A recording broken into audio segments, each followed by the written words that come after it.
Hey, it's Olga here from olgadegtyarev.com and Productivity for Scientists.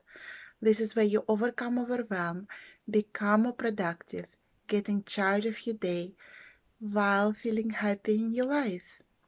And the topic of today's video is how to have a productive summer while having fun. So yeah, here in the Northern Hemisphere, we just had a summer solstice and the summer is officially on, but there are only 10 weeks left until the 1st of September, where a lot of you are going to be going back to the teaching, is going to be busier. So you will maybe thinking of being productive and using this quieter summertime, when there is no teaching. But maybe you're getting worried because you haven't been as productive yet, or maybe you haven't um, done as much as you wanted on your paper or on your thesis. And the problem is that with summer, with longer days, with more sunshine, there are more distractions, right? You want to be out and about in the good weather, meeting with friends, maybe going to the beach, and also maybe you are hosting friends or relatives that are coming for a visit, or maybe you're traveling and you're visiting your family, you're visiting your relatives, or maybe there are a couple of conferences lined up. One way or the other, it the summer seems to be busy, but really what you want is that you want to have a productive summer while also having fun. So this is what I want to share with you. One solid strategy that I use myself, and we've been using it here, the Productivity for Scientists, with many of my clients. And this strategy is as follows, is that the idea is that you get some focused writing down first thing in the morning. And we talk about 2 hours of like very focused time when you sit down and focus on your paper or on your thesis. And depending on the amount that you need to write or you want to write during the summer, is actually could be 2 plus another 2 hours later in the day. So for example, it could be 2 hours from 8 o'clock to 10 o'clock in the morning. Then you've done a good work on your paper or on your thesis, because the reason why it could be so productive and so powerful, that you get really clear on what needs to be done. You come up with a list of tasks that you have in front of you, and you remove all the distractions, and you make sure you're not interrupted, and you could really get a lot of done in these 2 hours. And then you have the whole day in front of you. You can go and do something with your relatives, with your family, with your friends, have fun. And then I would recommend do 2 hours later in the day. And this is something we do here, the Productivity for Scientists. We have these writing sessions that have exactly the same rhythm, 8 to 10 o'clock in the morning, and then we meet again from 3 to 5 o'clock in the afternoon.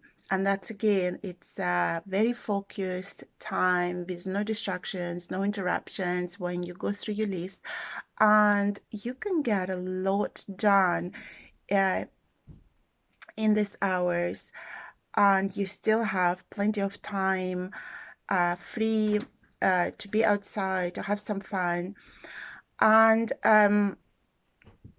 the objection you might have to this and say, well, it actually sounds very little. For hours, I need to be working a lot. And you might be trying to, clear your day and say, I'm not going to go outside. I'm just going to be stuck inside and try and make progress on my paper and thesis, but what we find out that we're not as productive.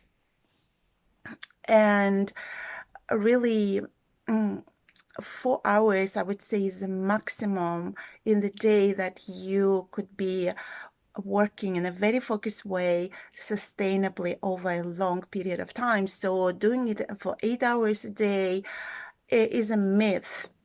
So really, it's just if you can allow yourself to just say, I'm going to do 2 hours first thing in the morning and 2 hours later in the day, and the rest of the time I'm free, I'm scheduling some fun, I'm scheduling meeting with friends, you can be so productive. Or I also going to give you like another possible schedule that it could be 2 hours first thing in the morning, and then a little break, and then 2 hours in the late morning or early afternoon, and then from 1 o'clock onwards you still have the whole day free, but you've done 4 hours of focused work. This is a lot. Even if you just do 2 hours of focus work, if you haven't been able to sit down and focus, I would just suggest that with 2 hours of focused work first thing in the morning, and by the end of the week is gonna make such a huge difference to you. Like, here is what one of my private clients said, because she's been doing it throughout the whole of June, is that if I've done writing, well, she's been doing 7 to 9 o'clock in the morning, I don't have the guilt throughout the day, right? So you've done the work, but you also feel better throughout the day because it's done. You know that you made progress and you don't have this guilt feeling. So I should be writing, I should be working on my paper. So it does require a bit of discipline, a bit of commitment, but like I said, we also run those sessions here, the Productivity for Scientists, so check them out. We've been doing it for 3 years already. It's 3 years anniversary this June.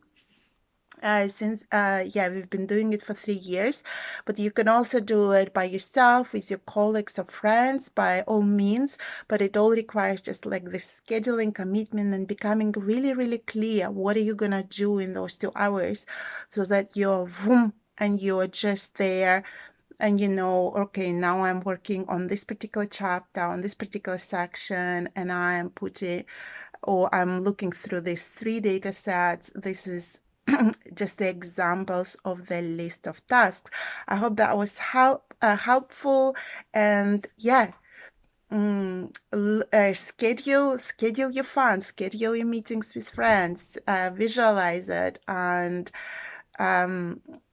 looking forward to it will also help you be more productive on your paper and on your thesis. So happy writing, and I'll talk to you soon. Bye.